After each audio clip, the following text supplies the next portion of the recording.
آپ تو میڈیا سے تعلق ہے، آپ عام لوگوں سے زیادہ سمجھتے ہیں کہ یہ جو میرے اور آپ کے الفاظ ہیں یہ بھی قیامت تک ختم نہیں ہوگا، ایسی مشین آ جائے گی جو اس کو کیپچر کر لے۔ اسی لیے فرانس کی ایک کمپنی جو ہے اس نے رسول اللہ صلی اللہ علیہ وسلم کا خطبہ حجۃ الوداع ریکارڈ کر لیا ہوا ہے۔ ان کا پرابلم یہ ہے، جب میں 92 میں گیا تھا فرانس میں اور ڈاکٹر حمید اللہ صاحب سے میری ملاقات ہوئی، ان کی اپنی آواز میں رسول اللہ صلی اللہ علیہ وسلم کی آواز میں وہ لوگ دیکھیں گے آنے والی نسلیں، اور 5-7 سال میں ہم پتہ نہیں ہوں گے کہ نہیں خطبہ حجۃ الوداع اسی طرح نشر ہو رہا ہے جیسے اس وقت میرا اور آپ کا پروگرام جا رہا ہے۔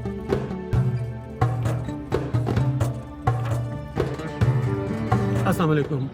خواتین و حضرات، آج کل یہ ویڈیو جو آپ نے بھی تھوڑی دیر پہلے دیکھی بہت وائرل ہوئی ہے، اور اس کے اندر یہ بات دکھائی جا رہی ہے کہ ایک صاحب یہ بتا رہے ہیں کہ فرانس نے نبی کریم صلی اللہ علیہ وسلم کے خطبے کو ریکارڈ کر کے اپنے پاس رکھ لیا ہے، آخری خطبہ حجۃ الوداع کو، اور کچھ عرصے میں وہ سب کے لیے پلے کریں گے، کیونکہ سائنس کے پاس وہ ٹیکنالوجی آ گئی ہے کہ جس سے وہ ان زمانوں کی آوازوں کو اپنے پاس سیو کر سکیں۔ یہ 1990 کی دہائی کی بات ہے کہ میں فریکوینسیز کے اوپر کچھ کام کر رہا تھا، تو مجھے یہ ان کی تحقیقی اداروں سے یہ چیزیں ملی تھیں کہ یہ کوشش میں لگے ہوئے ہیں کہ حضرت عیسیٰ علیہ السلام کی آواز کو ریکارڈ کر سکیں اور ان کے جو باتیں ہیں ان کو منظر عام پر لا سکیں، جس کو وہ ابھی تک کر نہیں سکے۔ ابھی یہ صاحب فرما رہے تھے کہ آپ صلی اللہ علیہ وآلہ وسلم کی آواز مبارک کو انہوں نے سیو کر لیا ہے، اور وہ جو ساتھ ان کے بندے تھے وہ بڑا اس پہ سبحان اللہ اور ماشاء اللہ کہہ رہے تھے۔ ہم مسلمانوں کا المیہ یہ ہے کہ ہم جب لاجیکل ہوتے ہیں تو پھر ہر چیز کو لاجک پہ دیکھنا چاہتے ہیں۔ قرآن مجید نبی کریم صلی اللہ علیہ وسلم پر نازل ہونے والی آخری کتاب ہے، اور اس کی حفاظت کی ذمہ داری اللہ رب العزت نے لی ہے، اور اس کے بیان کی ذمہ داری اللہ نے نبی کریم صلی اللہ علیہ وسلم کی زبان مبارک کو عطا کی ہے۔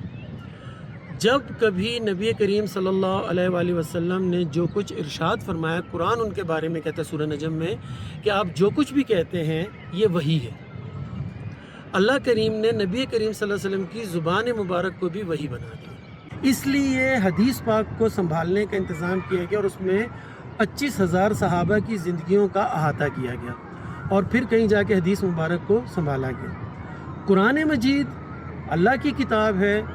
لیکن اس کی اللہ کی باتوں کی ادائیگی نبی کریم صلی اللہ علیہ وسلم کی زبان مبارک سے ہوئی۔ تو قرآن کے اندر 2 خاصیتیں پائی جاتی ہیں۔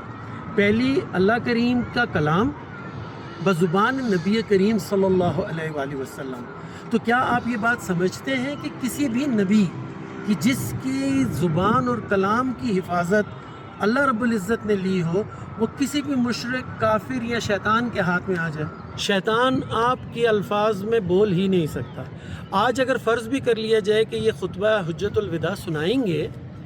تو اس بات کی کیا گارنٹی ہے کہ وہ نبی کریم صلی اللہ علیہ وآلہ وسلم کی آواز ہوگی؟ اس کی پرکھ کون کرے گا؟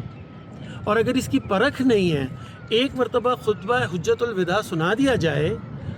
اور اس کے بعد فرانس جو کچھ کارنامے پیچھے کر چکا ہے نبی کریم صلی اللہ علیہ وسلم کی ذات اقدس کے اوپر، جتنا وہ ان کی شان میں گستاخی کر چکا ہوا ہے نعوذ باللہ من ذالک، وہ آگے کیا کرے گا؟ اس چیز کا اندازہ ہمیں ہے کہ وہ اس آواز کو کس طرح سے استعمال کرے گا۔ ہر بات کو ہمیں بیوقوفوں کی طرح لے کے سوال جواب نہیں کرنے چاہیے۔ نبی کریم صلی اللہ علیہ وآلہ وسلم کی آواز، نبی کریم صلی اللہ علیہ وسلم کی سیرت، نبی کریم صلی اللہ علیہ وسلم کا رہن سہن، وہ سب اللہ کریم نے اپنے پاس محفوظ کر لیا، اور اس میں کسی کو گھسنے کی اجازت نہیں۔ اس لیے اللہ پاک نے قرآن مجید کو کہا کہ آج میں نے اس قرآن کو، اس دین کو مکمل کر دیا اور اپنی نعمت آپ پر تمام کر دی۔ 2 باتیں میں آپ کے سامنے اور رکھنا چاہوں گا۔ کیا کبھی آپ نے یہ سنا ہے کہ نبی کریم صلی اللہ علیہ وآلہ وسلم نے اذان فرمائی ہو؟ یا کبھی آپ نے یہ سنا ہے کہ نبی کریم صلی اللہ علیہ وسلم نے کسی نماز کی اقامت فرمائی ہو؟ اگر آپ نے یہ نہیں سنا تو اس کا لاجیکل پہلو یہ ہے کہ وہ ہستیاں جن کو نبی کریم صلی اللہ علیہ وسلم نے خود تیار کیا تھا، اور اللہ نے انہیں رضی اللہ عنہ کہا، یعنی ان کی زندگی میں اللہ ان سے راضی ہو گیا، انہوں نے اتنی محنت دین کی اور اتنا نبی کریم صلی اللہ علیہ وسلم پہ جان چھڑکتے تھے، ان کے معاملے میں بھی نبی کریم صلی اللہ علیہ وسلم نے کبھی اذان نہیں فرمائی یا اقامت نہیں دی، کیونکہ نبی کریم صلی اللہ علیہ وسلم کی اذان پر جو نہیں پہنچے گا اس کا ایمان چلا جائے گا۔ اور نبی کریم صلی اللہ علیہ وسلم کی اقامت پر بغیر عذر کے اگر نماز کے لیے کوئی نہیں پہنچے گا تو اس کے ایمان کو خطرہ ہے۔ صحابہ کرام کئی باتیں نبی کریم صلی اللہ علیہ وسلم سے پوچھنے سے اس لیے گریز کرتے تھے کہ کہیں ایسا نہ اس بات میں وحی آ جائے یا آپ اس میں انکار کر دیں تو وہ بات ان کے لیے تمام عمر کے لیے بند ہو جائے گی۔ اسی طرح سے اگر نبی کریم صلی اللہ علیہ وسلم کی اذان دی جاتی، نبی کریم صلی اللہ علیہ وسلم اذان فرماتے تو کائنات کی ہر چیز جس کے لیے آپ رحمت للعالمین ہیں اسے اس نماز میں حاضر ہونا پڑتا، ورنہ وہ نافرمان کہلاتے۔ تو آپ کیا سمجھتے ہیں کہ نبی کریم صلی اللہ علیہ وسلم نے جو خطبہ حجت الوداع مکمل کر دیا، اس خطبے کو دوبارہ سے سنوایا جائے اور جو ہمارے فرقہ واریت موجود ہے وہ اس میں سے کوئی اس کو انکار کر دے یا کوئی اس کو اقرار کر دے تو کون مسلمان رہے گا؟ اگر فرض کر لیں کہ وہ آواز آپ کی اصل ہو، لیکن اصل آواز اس لیے نہیں سنائی جا سکتی کہ نبی کریم صلی اللہ علیہ وآلہ وسلم کو تو خواب میں بھی جو دیکھے گا وہ حق دیکھے گا، شیطان نبی کریم صلی اللہ علیہ وسلم کی صورت پاک میں خواب میں بھی نہیں آ سکتا۔ کجا یہ کہ اس کی آواز کوئی فرانس کا کوئی غیر مسلم جو ہے وہ اسے سیو کرے۔ دوسری بات میں آپ کو بتاتا ہوں کہ اسی طرح کی حرکت یہودیوں نے 1946 میں کی تھی، جب انہوں نے بک آف اینوک حضرت ادریس علیہ السلام کی کتاب کو دوبارہ سے بنا کے اس کے سکرولز، اس کو ڈیڈ سی سکرولز کہتے ہیں، ان کو انہوں نے وہاں پر عراق کے ایک علاقے کے اندر پہاڑوں میں چھپایا اور پھر جا کے ان کو برآمد کیا۔ آج تک وہ کتاب نہ تورات میں تھی نہ انجیل میں تھی، جتنی تفصیل سے وہ وہاں سے ملی ہے، اور اس کتاب پر آج تک عیسائی دنیا میں اور یہودی دنیا میں اختلاف پایا جاتا ہے، جو کہ کتاب کی صورت میں لکھے ہوئے ہیں، اور ان میں انہوں نے اپنی منمانی باتیں پوری کی ہیں۔ تو یہ کیسے ممکن ہو سکتا ہے کہ نبی کریم صلی اللہ علیہ وسلم جس دین کو کامل کر گئے ہیں اور جس زبان سے وہ یہ ساری باتیں مکمل کر گئے ہیں، اس بات کے اندر دوبارہ سے اس کو لا کے ایک اختلاف پیدا کیا جائے؟ اس کے ساتھ ساتھ میں آپ کو بتاؤں کہ ایک گروپ ہے جو ایلومیناٹیز کہلاتا ہے۔ اس گروپ نے ابھی ریسنٹلی کچھ لوگوں کے ساتھ، اور یہ آپ فیس بک پر بھی